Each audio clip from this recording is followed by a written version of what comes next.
नमो शेतकरी महासन्मान निधी योजनेअंतर्गत पात्र लाभार्थ्यांना आता वितरित करण्यात आला। या योजनेअंतर्गत 91,62,156 शेतकऱ्यांच्या खात्यात हा लाभ वर्ग करण्यात आल्याची माहिती मुख्यमंत्री फडणवीस यांनी दिली।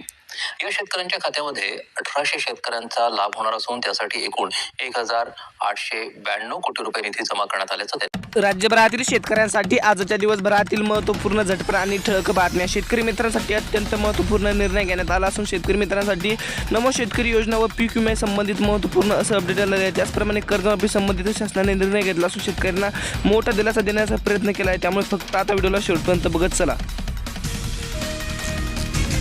रेशन कार्ड असूनही 41,000हून अधिक लाभार्थी धान्यापासून वंचित। खामगाव तालुक्यातील चित्र अपुऱ्या कोठ्यामुळे लाभार्थ्यांची परवड कोठा वाढवण्याची मागणी।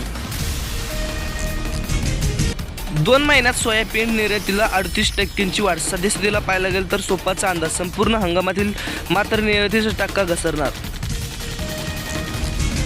देशभरात 1.25 लाख टन मक्यापासून इथेनॉल निर्मिती। सद्यस्थितीला पाहायला गेलं तर तेल कंपन्यांना 477 कोटी लिटरचा पुरवठा। इथेनॉल निर्मितीसाठी मक्याची सर्वात पसंती। बेदाणा निर्मिती हंगामात 25 दिवसांनी लांबणार। द्राक्ष टंचाईमुळे बेदाणा निर्मिती धोक्यात। उत्पादन 60% घट होण्याची शक्यता।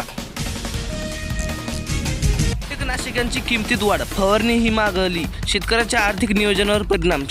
सद्यस्थितीला पाहायला गेलं तर दर कमी करण्याची मागणी। शेती तज्ज्ञांचा सल्ला घेऊन फवारणी करा। जालना तालुक्यात बीज उत्पादन कांदा लागवडीकडे शेतकऱ्यांचा वाढला कल। सद्यस्थितीला पाहायला गेलं तर कांदा लागवडीकडे शेतकऱ्यांचा वाढतोय कल। केळी उत्पादकांना मिळेल 33 कोटी रुपयांची भरपाई। सद्यस्थितीला पाहायला गेलं तर गेल्या वर्षातील नुकसान पीक विम्यासाठी गेला पुरवठा। संघर्ष समितीने दिला आंदोलनाचा इशारा।